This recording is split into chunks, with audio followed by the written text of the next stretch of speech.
আসসালামু আলাইকুম, কেমন আছেন সবাই? আমি এতেশামুল হক বাংলা বোর্ডের পক্ষ থেকে আরেকটি নতুন ভিডিও নিয়ে আপনাদের কাছে আসলাম। এটি আসলে গত পর্বের একটি প্রশ্নোত্তর পর্ব।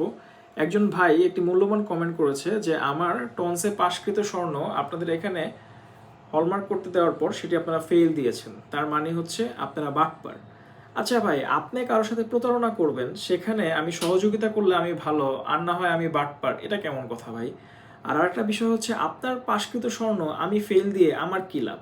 আপনি কি আমাকে কোনো টাকা দেন? বা আপনার মাধ্যমে আপনাকে ফেল দিলে আমি কি কোনোভাবে কোনো রূপে বেনিফিটেড হই? আর আরেকজন ভাই প্রশ্ন করেছেন যে আপনাদের কাছ থেকে যদি স্বর্ণ পরিবর্তন করে নিই তাহলে কত পার্সেন্ট কেটে রাখে? আসলে পাকা স্বর্ণের ক্ষেত্রে কোনো রকমই কোনো কিছু কাটা হয় না, কারণ এটার দাম বাজুস বা অন্য কেউ নির্ধারণ করে না। এটার দাম ইন্টারন্যাশনাল মার্কেট অনুযায়ী হয়ে থাকে। আমাদের এখান থেকে যারা আপনারা স্বর্ণ নেবেন তারা আমাদের কাছ থেকে 99.90% পিওর গোল্ড পাবেন।